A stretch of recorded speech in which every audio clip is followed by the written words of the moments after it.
off. Welcome to the 37th episode of the Brave News channel. I am your host, Shali, and we're here with the amazing, the one and only Rizky. Say hello, Rizky.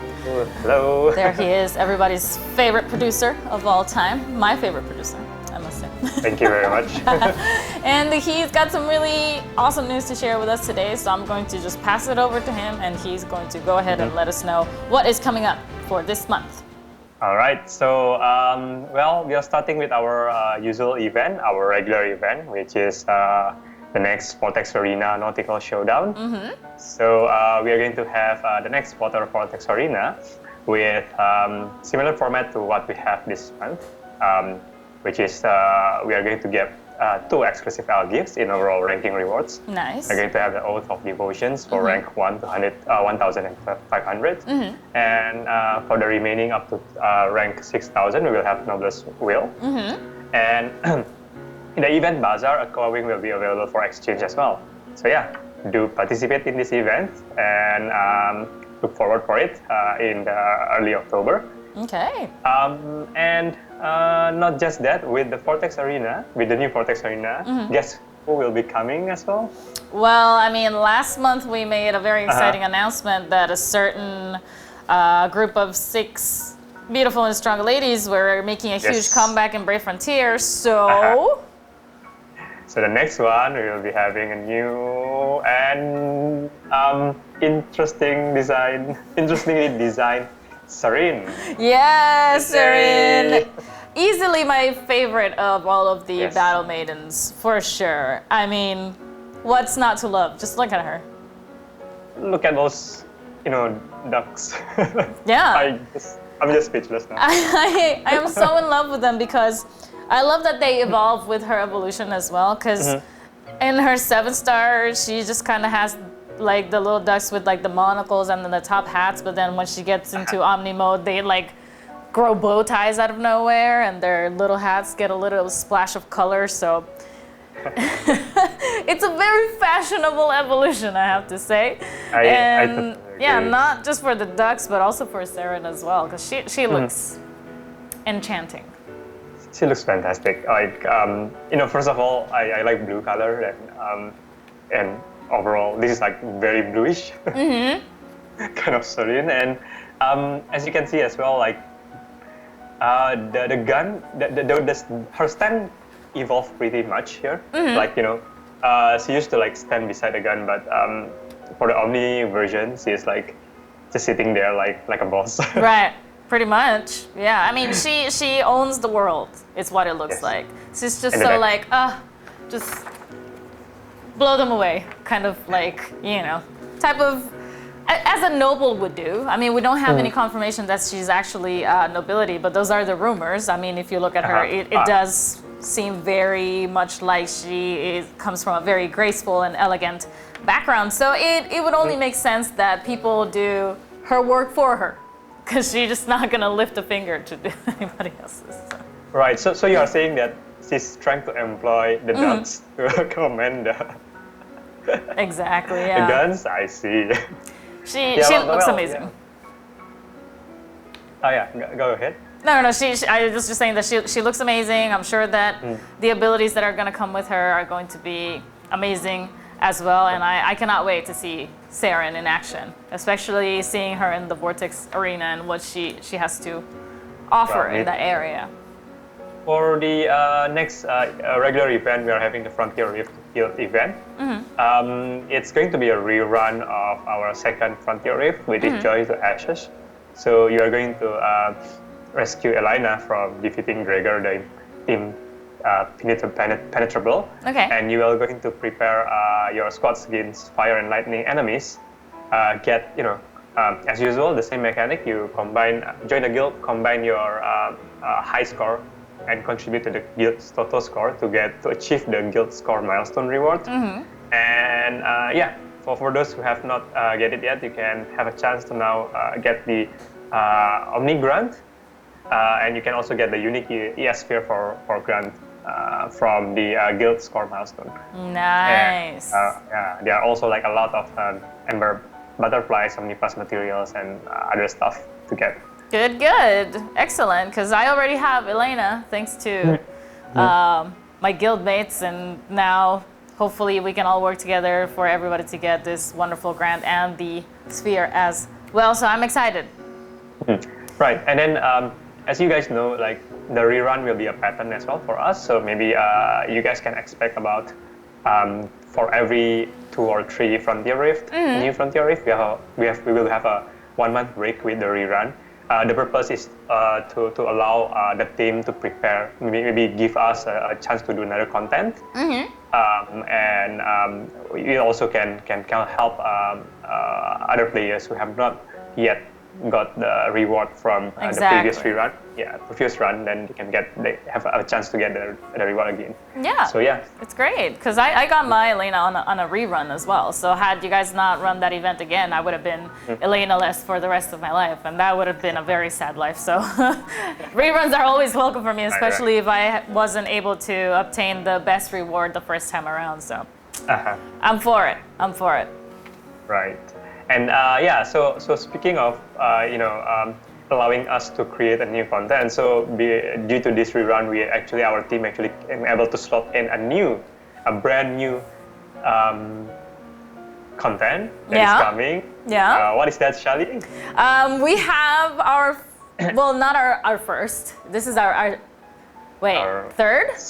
I want to say, because there is an SPS one, there's an Enoroth one, and now there will be an Ymir one, but what I'm talking about is Grand Quest. We have another global Grand Quest, and this is very exciting because this is the first time that you get to explore the world of Ymir, which is where Zeruiah and Sataya and Juno Seto are from. And so we're going to get a little bit more information as to what it is that happened in Ymir when Sataya tried to take over. Because, she's the Voidbringer, she's a little bit crazy, she's kind of bent on taking control of this particular world. And then Zeruiah has to ally herself with everybody who is part of the kingdom in order to fight back against Sataya and the Voidbringers. So there are different ways in which this can be done. I mean, there's plenty of mythical creatures already that exist in this world. That can fight back, but one of Zeruiah's ideas was to give special abilities to humans. And she kind of chose this man by the name of Baelfyr and gave him the power of Feyfire. So, was it a good idea to do that? Okay, sounds like something. I mean, that's the thing about humans. By nature, we are quite destructive, very competitive. We tend to get very ambitious / greedy when it comes to like our personal goals, and it takes a certain kind of person to put the needs of others before your own. And whether or not Baelfyr is this kind of person that really wants to fight for the good of Ymir as a whole, or whether he's the type that is just going to take this power that has been given to him and do unspeakable things with it. Like we won't know until we actually get to play the Grand Quest and finish it. And it's going to be a very long one, I heard. Yeah, I mean, it does sound like it, because there's a lot of story to cover. I mean, I'm just touching like the very basics of what you can expect for this Grand Quest. Obviously, I don't want to spoil anything either.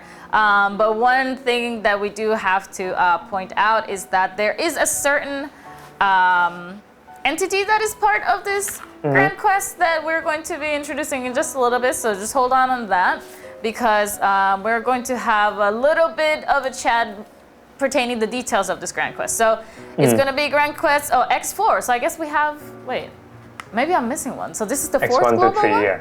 This is the fourth one. Wait, so there's SBS, there's Enoroth. Well, there must be an Elysia one then. Maybe? Yes, we do have. Okay, that's the one. That's the one I'm missing. I'm confusing it with Frontier Rift. And then this is the fourth one. Okay, great. So this is it's going to be called Everlasting Embrace. And we're going to have multiple paths, of course, but the paths are going to be split up by difficulty. And we are going to try to cleanse Alraune's Alraune, like a Sauron. Yeah, we have the most difficult names ever, and I really try to say them as correctly as I can. But apologies to the designers of this particular character if I'm saying the name wrong. We can discuss it later. Because one thing is typing it out, but the phonetics of it is not like included anywhere. Anyways, the cleanse Alraune's corruption of the mother tree. So there is this entity called the mother tree in Ymir that I guess brings a lot of life into play. It's kind of like the tree of life in every legendary story ever told. So you're going to accompany Juno Seto to face Ensataya in the final battle. And then you're going to take on the challenge of the hard mode path as well. So don't be shy to try to do the most difficult, what would you call it?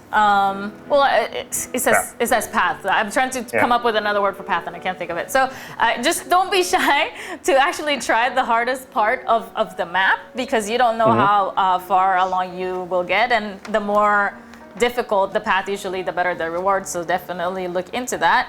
As you progress through the Grand Quest achievements, you can unlock the Alraune Omni unit. An amazing reward. You will also always get the exclusive spheres and even Elgifts this time around as well. But I think the crowning jewel of this particular Grand Quest is that you receive an amazing unit as a reward, and the unit is Alraune. And we have her on screen right now. And she says here, "My children, I was powerless to save you before. This burning within my veins, it hurts." So what is this burning within her veins? Well, obviously she is a tree spirit. And the roots of her tree were corrupted by the power of Ensataya. And so I think that's what she's referring to by the burning within her veins. But her deepest regret is definitely not being able to save what she calls her children, which were kind of like the nature spirits or creatures that she looked after in the world of Ymir before Ensataya came and just kind of started destroying everything.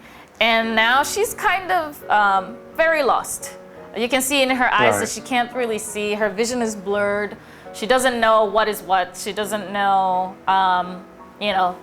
this is the good path, this is the bad path, because her true essence has been corrupted. So,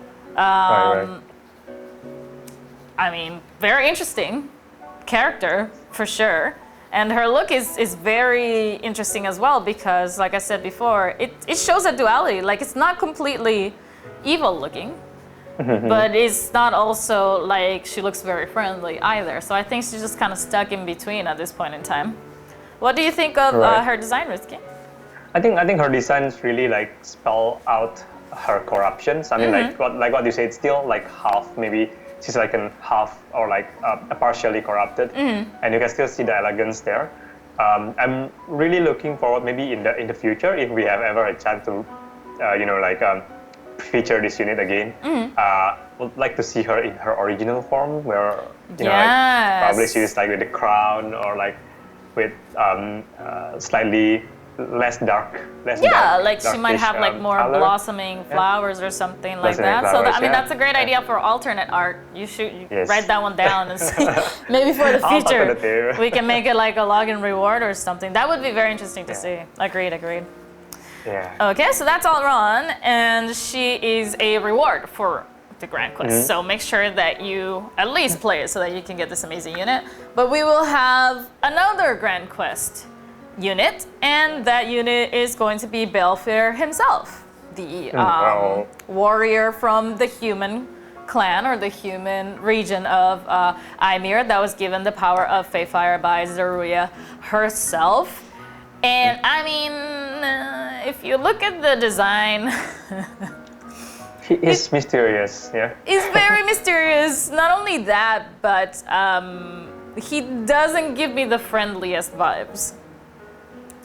Yeah, I guess the mask. Yeah, I mean, he's scary. Very mysterious. It looks like he's hiding something.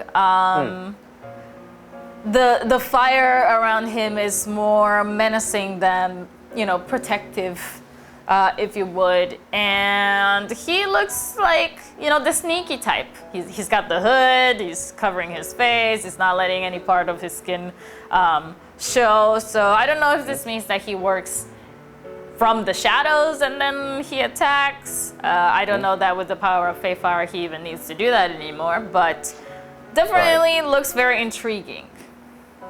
Yeah. Well, the only thing I can say that this is just the 7-star, and I mean we kind of know what the Omni looks like, but we're not going to spoil it to you guys. Yeah. This time around. But he's going to be a very pretty interesting character, I'll say.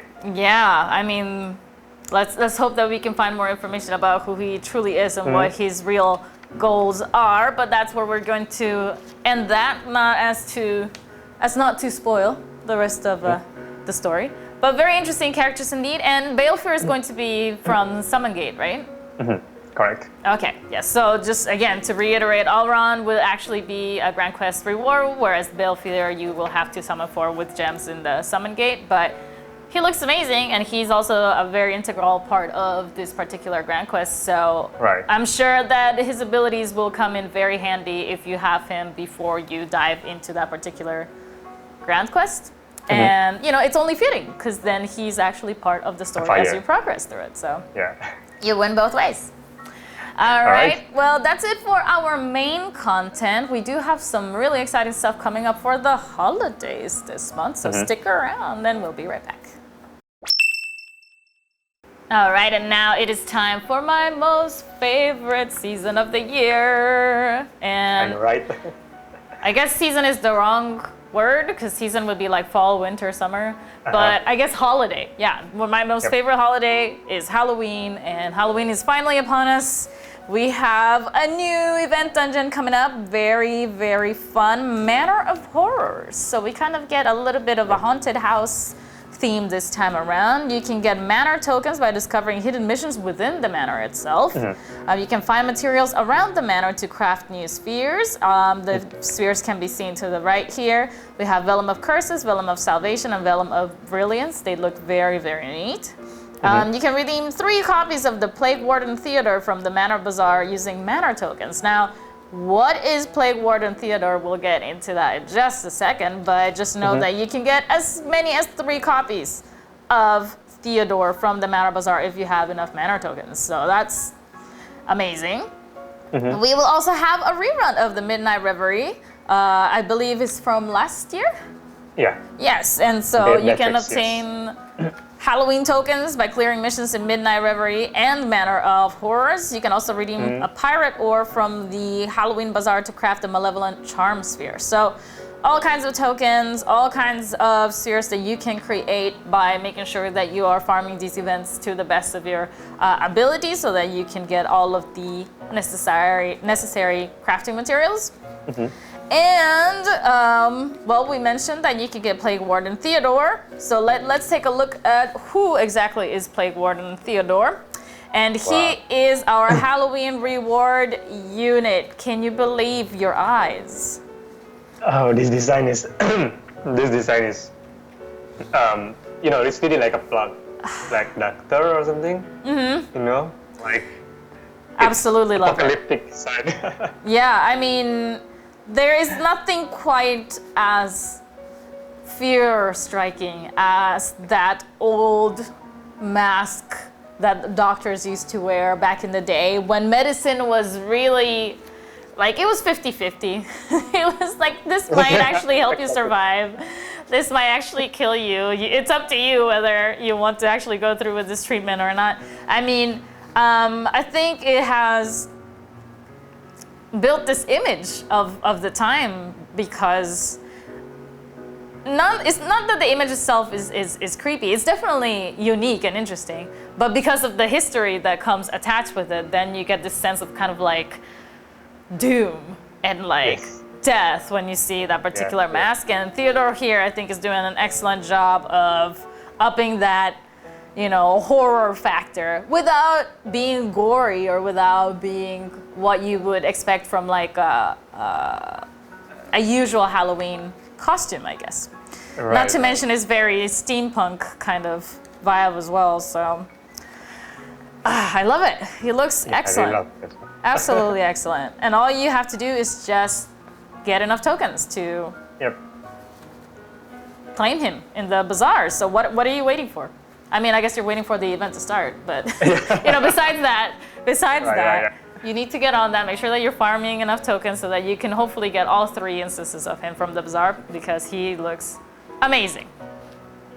Yep. Just one more thing to add. The Manor of Horror will be probably one of our experimental dungeon design, I would say. Because there will be a lot of missions inside, not just your usual 1, 2, 3 kind of mission. We'll have several dungeons and several missions within the Manor of Horror. And then there are some missions that can only be unlocked if you clear a certain mission. So you have to know which direction or which order you to start. Very interesting. Maybe find certain missions to unlock another mission. So it's going to be very interesting mission design, I would say, the dungeon design. So do look forward for this new approach to our seasonal event dungeon. Yeah.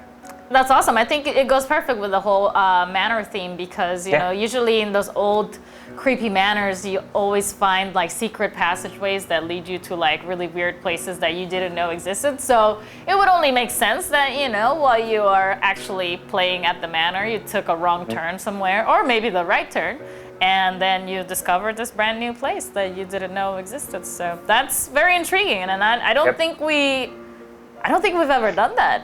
No, not before, really. But so you can actually technically play around with the unlock condition. So yeah. Awesome. Looking forward to that a lot because again, I'm completely nuts for Halloween and Halloween fun continues with our other new Halloween summon unit. Her name is Florence and she is basically a zombie nurse. I mean, extremely adorable zombie nurse. For being a zombie, she looks very good, I must say. But actually, Florence's story is tied very much to Theodor's because, Theodor is a doctor and Florence is a nurse. And they actually met each other while they were studying medicine. And, one thing led to another. They became partners and a little bit more than partners along the way. But what happened for Florence to end up in the state that she's in now, I will let you figure that out by getting the units themselves. It's a very interesting story. Heartbreaking, obviously, because by the looks of it, obviously things didn't end well, but very, very, very interesting. What do you think of our nurse Florence, Rizky? I don't know. I mean, like her name reminds me of a very famous nurse, and nurse is always been having a very kind, gentle, like caring kind of personality. Even though she's a zombie nurse, I'm really, really, like looking forward to read her story, like what actually happens between her and Theodor, and Right. I mean, I'm sure if you become a nurse, it's probably because you have the best intentions, right? You want to help people, you want to help save lives. So what exactly was it that happened for her to end up in the state that she is particularly in? Again, you will have to get the units and find out by reading the lore, because lore is also very important, you guys. So make sure that you're reading it and you're studying, okay? Yeah.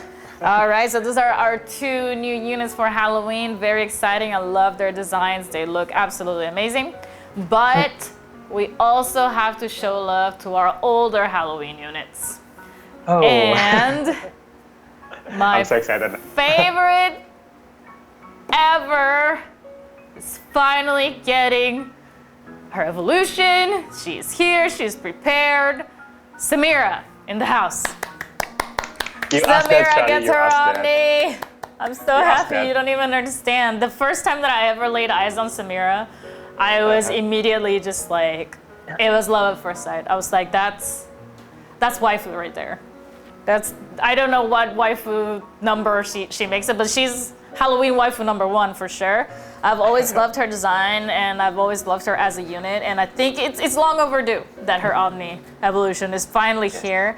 And just look at this representation of Semira. She looks entirely different from the last time that we saw her. totally different. Yeah. I really, wow, I really can't say anything anymore. I'm pretty sure this is not what anybody expected, to be quite honest. Yeah.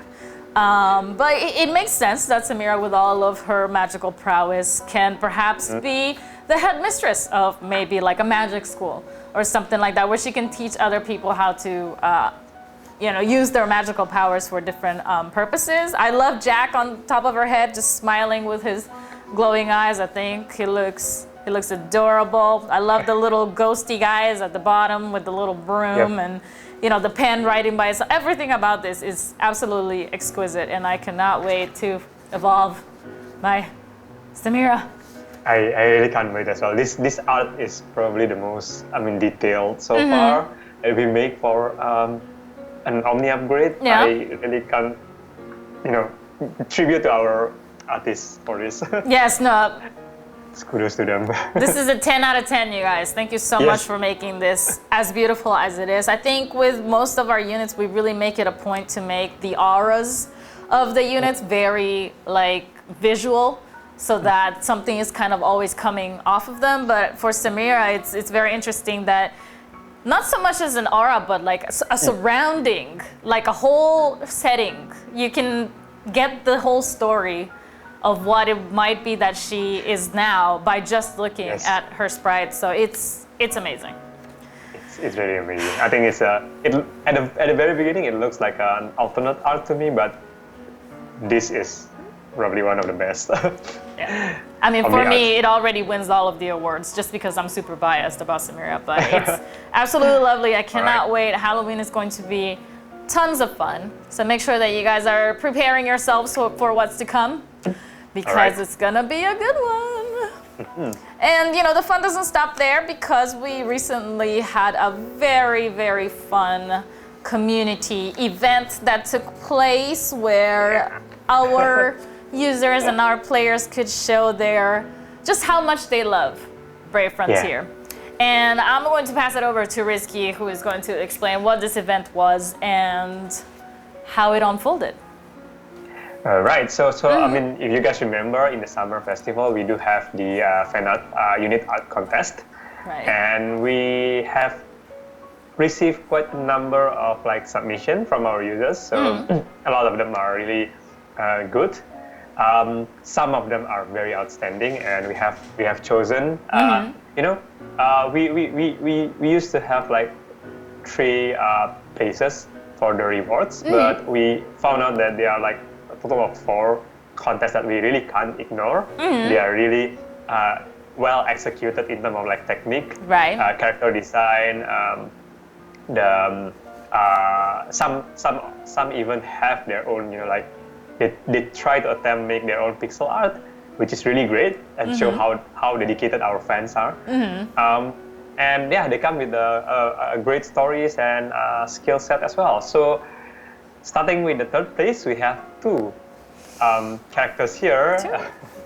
The first will be Impeccable Levin Melissa by Rebecca Emily. And another character is Crystal Enigma Teal by Tri-Ro. So what do you think of the designs, Shali? Okay, I'm going to be very honest and tell you that had you shown me Impeccable Levin Melissa without telling me that it was made by a user, I would have thought that we made this ourselves.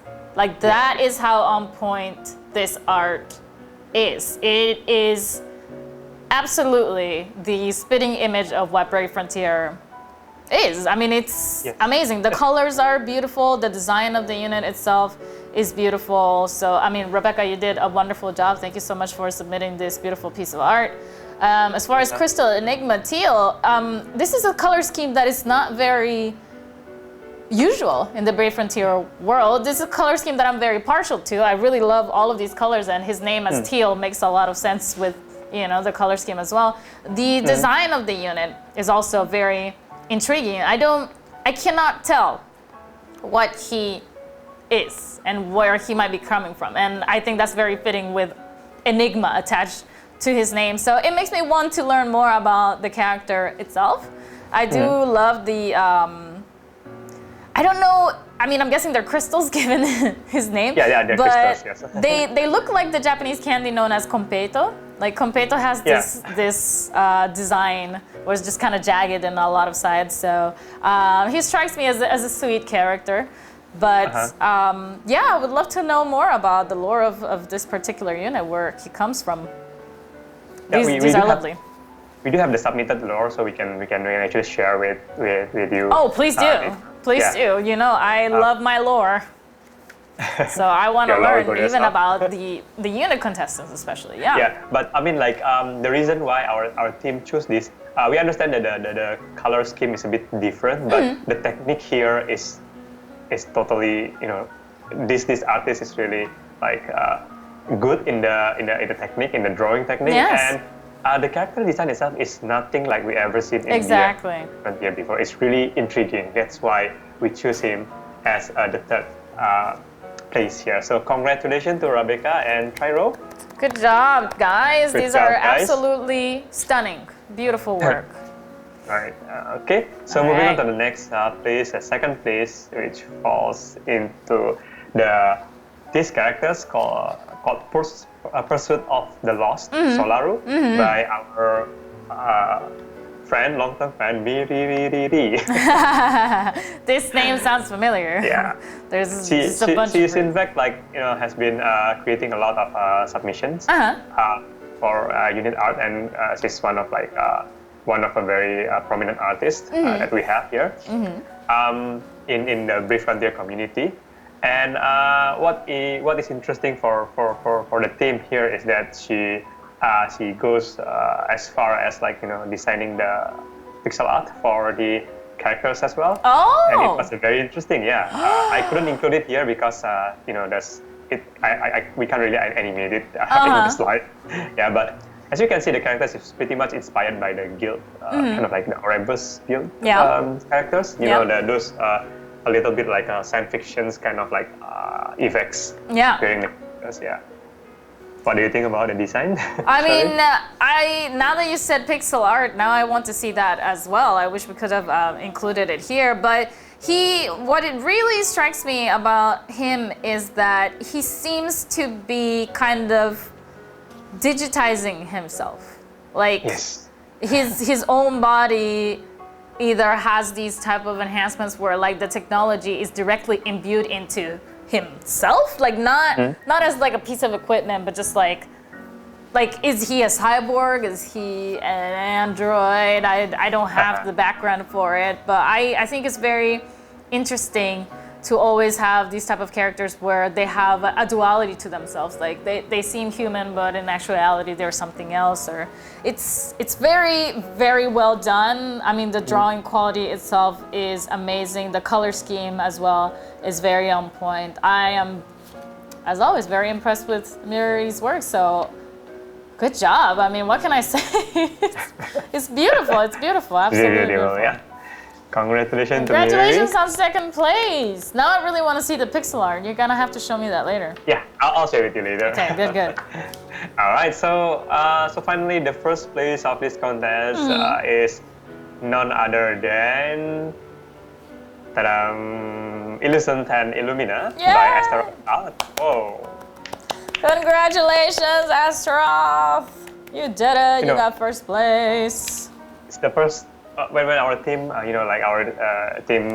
team look at this instantly goes into our first place because just there's so much thought being put into the character design here, and who doesn't want a twin characters, so like twin or couple characters, They are very popular with our players. Popular. I mean, I've said this time and again, but the first one that we ever had was Xenon and Estia. And the concept of just having two units in the same sprite was like mind-blowing to me. Yeah, mind-blowing. And it changed my life forever. And ever since then, we've had more and more units that have become, like duos ever since then. And we even implemented our own way to make sure that two units that were actually separate could be fused into one, like, Fei and Fang, for example. So I am always excited for a dual unit. a unit that has 2 people. I mean, I don't know the story of these 2 though. Are they going out? I think I can't really tell now. We have to take a look at the lore again. I okay. really had time to check on the lore itself. But the only thing that we can say now is that the characters will be both available on the. Will be made as promised. We will be making this character into a unit, and it will be given to everyone, to all of our players as our anniversary gift for free. That's excellent. Yeah. So not only does Astaroth art get to be in Brave Frontier for the rest of all time, all of our players will also receive this wonderful player-made unit absolutely free as a present from the art team, basically, and us. Yes, that's correct. And it will be given in between the anniversary period, which will be like start of early November up to the mid-December. Yeah. Okay. Very much looking forward to it. Look forward for it. So I guess that's all for the unit art contest. So we can see here that even the game is getting slightly old, with going to 5th year anniversary very soon.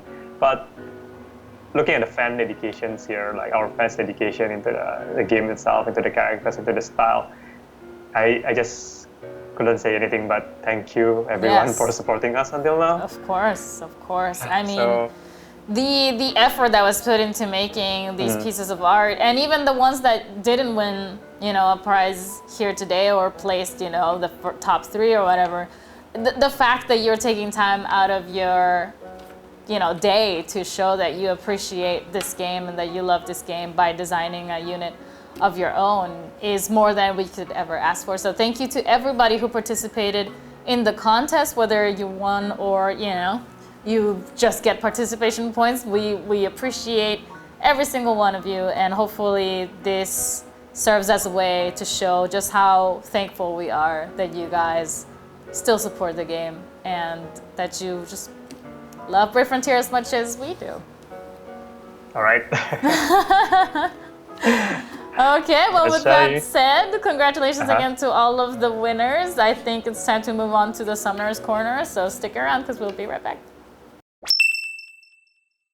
All right, it is time for our Summoner's Corner, where you guys show your love for Brave Frontier by leaving questions, and then Risky answers your questions, or maybe you're just feeling like saying hello, and then we pick that up and we're just like, hey, hi back, because we appreciate you just stopping by, right?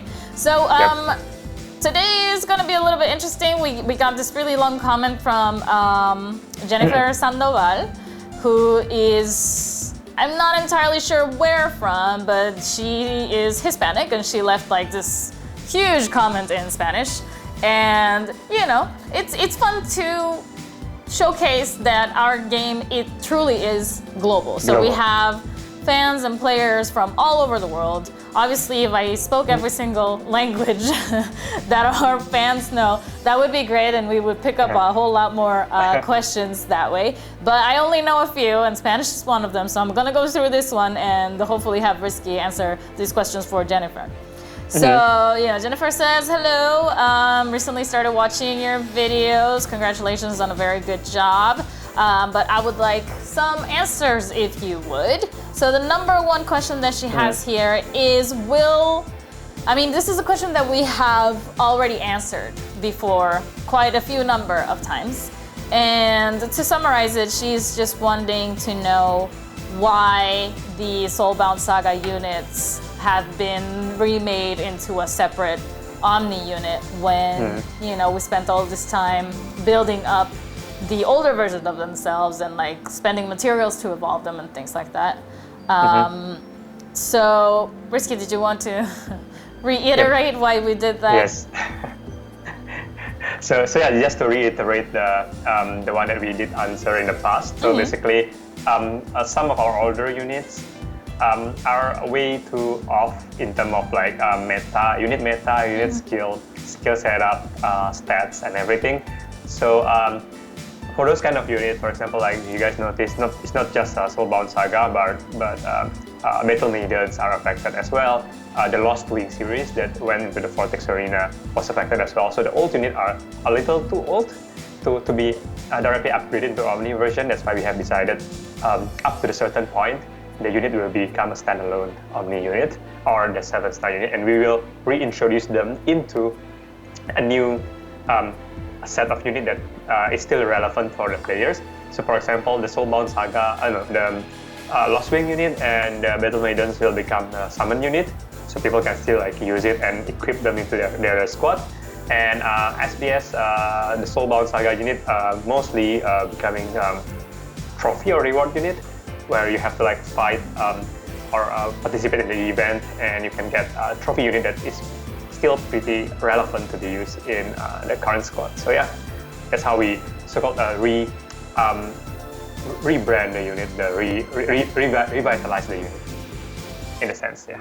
Okay, so now I don't know if I should say all of that in Spanish or not. Should I? Oh, does that help? I mean, like. Okay, well, first of all, I can't say everything that you said because that was like way too much information, and in order to you can summarize translate at the moment or like interpret in the moment, it's very hard to keep track of everything. So I'll just give you the summarized version, okay. Jennifer. And excuse my Puerto Rican Spanish, like it's not known to be very proper or very nice sounding, so apologies beforehand. I'm gonna try to speak a little bit clearer than usual so that way you guys can understand me if you speak Spanish out there. But so, Jennifer, la razón por la cual no podemos usar las unidades anteriores es porque no pueden trabajar a la misma capacidad de las unidades nuevas, porque las unidades nuevas tienen nuevas habilidades, tienen nuevas cosas que pueden hacer que las unidades viejas no pueden hacer, así que no hay manera de evolucionarlas al mismo nivel y a la misma capacidad, así que hay que hacer una nueva desde cero, darle nuevas habilidades y entonces evolucionar esas habilidades para que puedan competir con las otras unidades a la misma capacidad. Espero que me puedas entender. Okay, moving on to number 2. Okay, Shelly, I'll speak in chunks so you can. Yeah, I mean, if you could keep them short and sweet, that would be great because it's really hard trying to just like recall the right words in Spanish to say at the moment. And again, they have to deal with like my not so neat Spanish as well. So anyway, number 2 here. Are the other Enneroth units, for example, Avani and Michael, coming in an Omni evolution in the future? Yeah, the answer is yes, because you know the other, the 4 main character plus Azurai and Xenia are getting, Azurai, Anyala are getting that. Omni update. So Avani and Mikhail is actually in the pipeline. So we are still finding a good time to actually put it, but yeah, it's coming. Okay, well there you have your answer, Jennifer. La respuesta para la pregunta número 2 es sí. Avani y Mikhail tendrán su Omni en el futuro, pero hay que esperar un poquito más, así que por favor ten paciencia. Okay. Number 3, Frontier Rift Forgotten Magic. Are we having a rerun of that, Elena? I mean, we touched a little bit on this earlier in the show, but just to clarify one more time. Right. Are we having Elena yes. Rift again? Mm-hmm. Yeah, so the rerun will be run in sequence. So yes, there will be a rerun of the Rift again in the future. But I guess Elena was just rerun a few months ago, so we'll have to wait a little bit more before we can rerun her again. Okay, so Jennifer, la respuesta es sí, así que vas a tener una Elena en el futuro, sí puedes vencer el Frontier Rift, pero hay que esperar un poquito porque las que vienen otra vez vienen en un cierto orden y no podemos hacerlo todo al mismo tiempo, así que esperemos un poquito. Pero va a venir en el futuro, así que estés pendiente y tendrás tu Elena en... Bueno, no te puedo decir cuánto tiempo, pero pronto, ¿ok? Yeah, so thank you very much for your questions, Jennifer. Muchas gracias por tu pregunta, and we hope to hear from you in the future as well. All right. Well, that was. Oh, Charlie. That was. That's one. That was That's a one mouthful. of- So, that's one of the saludos a surface toda la one. gente hispana que ve el show o que juega Baelfyr. Muchos besos, muchos abrazos. Moving on to Bookworm, a regular on our show who is always sending us lots of questions. So here, Bookworm says, it's always great to have a new episode up. Bookworm thinks that the last episode we gave a lot of information, and now he doesn't have as many questions as usual, which is a rare occasion. I think we should be pretty proud of that. So, are there going to be any units that give buff wipes, like extra skill null or leader skill null, spear null debuffs, instant death, and things like that? Like, it's exciting when boss mechanics get added to units as well, because usually we see many bosses that have these capabilities, but not necessarily a unit that can do the same thing. Another example of an exciting mechanic that could come, later on would be a 3-turn mitigation. Mitigation is always really, really short. Auto revive. So we have the Angel Idol effect that keeps you from dying when you're very close to death, but nothing that automatically revives you once you die. Are we considering any of these for the future? Yeah, actually, technically all of these mechanics are already inside the game. So it's just a matter of like whether it makes sense for the balancing of the unit to have these skills, because these skills might be too OP. Or in certain for example in PvP, having the LS null and ES null can be potentially very dangerous to the opponent. So especially for the instant death. I know some other games they do have like character who can deal instant death to enemy, but most of the bosses usually are immune to instant death. Right. Yeah. So you know that game, yeah.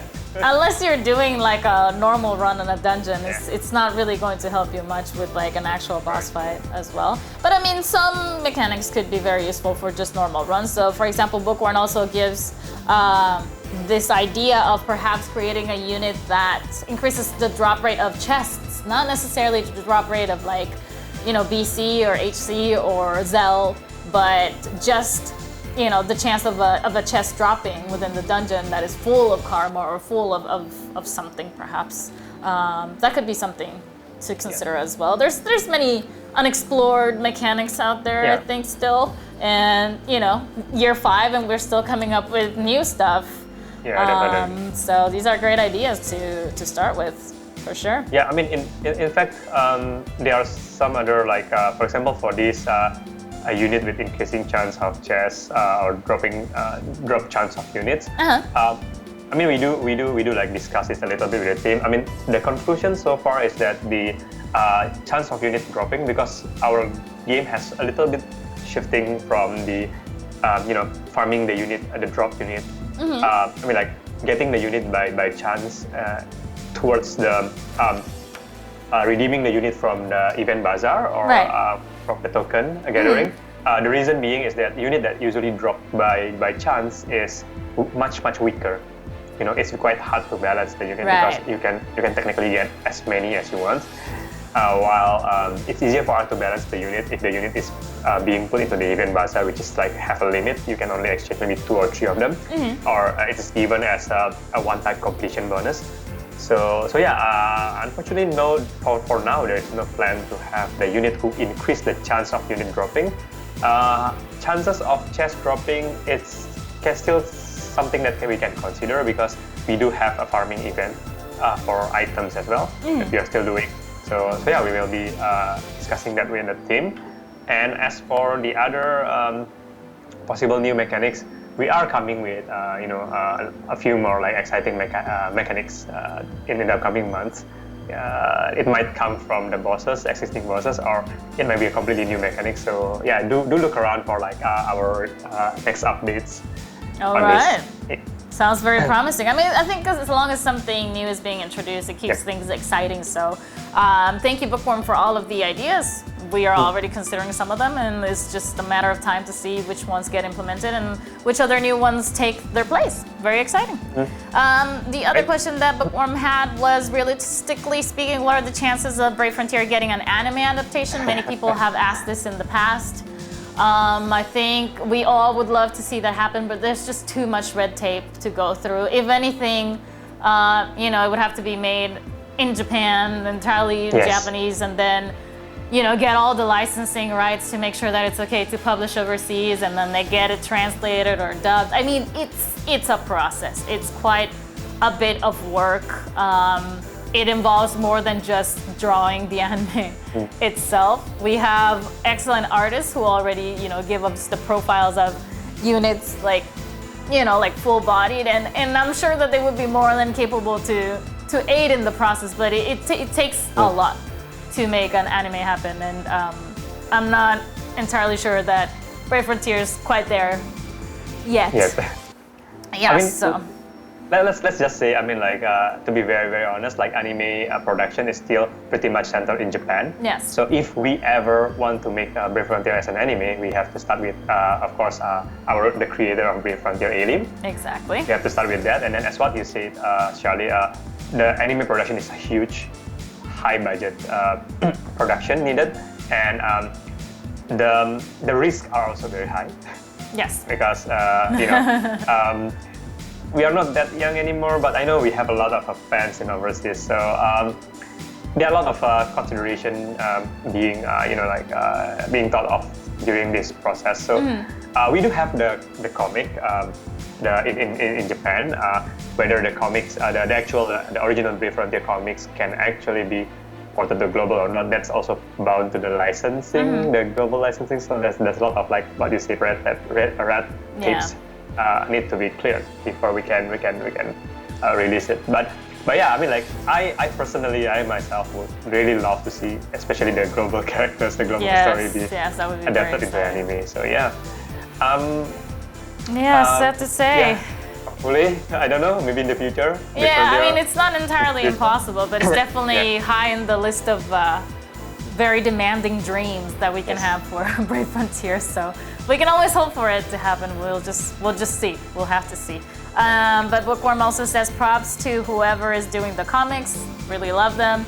They've been quite popular. I have the privilege to see them a little bit earlier than anybody, than most of the other team members, just because I get to check the English and make sure that the dialogue that is happening in the comics makes sense. I crack up every single time.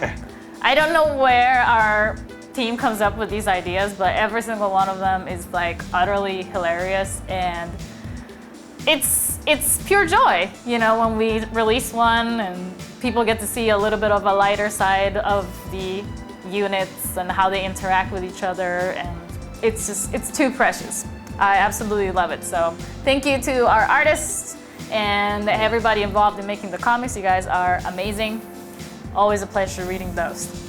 Yeah, just a little note about the comic. As you guys know, the style of this comics is called 4 It's our 4 frames. Yeah.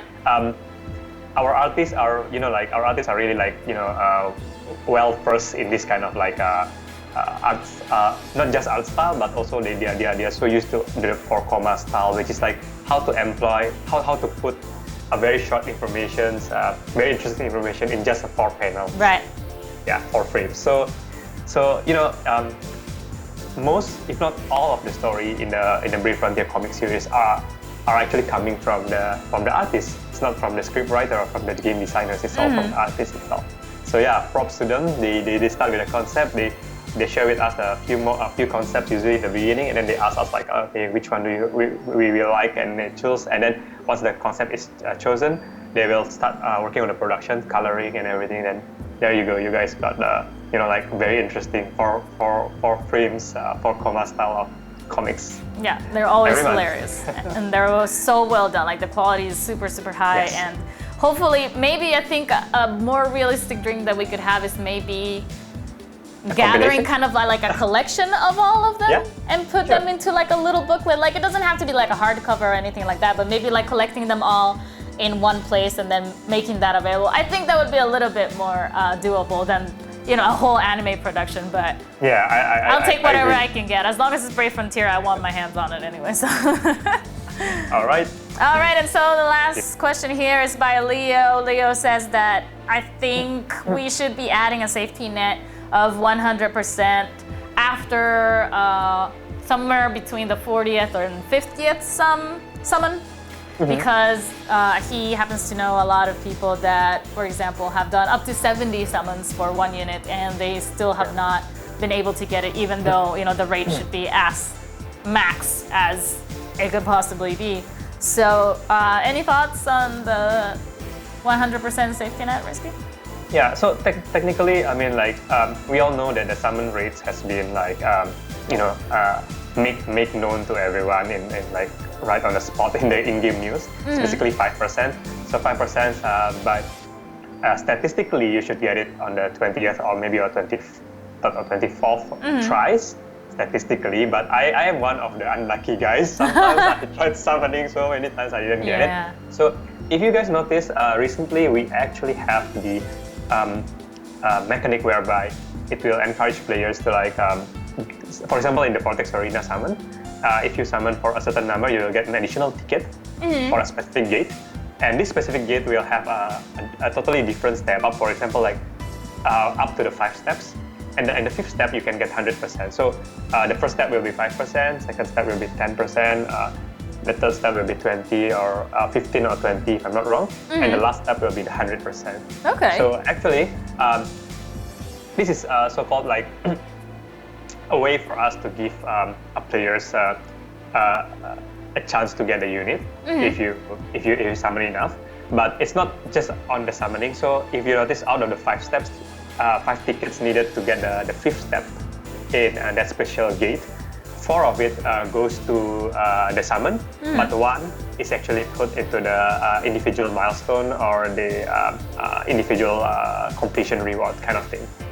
So for example, in the Vortex Arena, we do have like a fame rank. So you just gather about 5,000 points. That's about like maybe about 2 or 3 days constant playing of Vortex Arena, and you will be able to get that extra one ticket. So if let's say you manage to summon yourself up to the 4 tickets bonus, you can reach the 5th step with that additional summon ticket from the fam rank, and you can get 100% chance of the featured characters. Okay, so the short version of all that is that we kind of already have that in place via the tickets that you get doing other summons. Yeah, so for example, in the Fire Vortex Arena, you have 2 summon. The Vortex Arena summon Fire and the Ruby Soul summon. So in the Ruby Soul summon that is the special gate which gives you a guaranteed chance of getting Kaina if you participate in both summon and the event itself. So moving forward, we will be considering this kind of like approach to actually allow our users to have a chance to collect the unit they want. You do have like you still need to like get enough summon. Maybe you can save some gems for that or summon tickets, but do participate in the event. We want to encourage players to participate in the event so that they can get the additional ticket as well. Then that completes their 5-step guaranteed summon. All right, well there you have it, guys.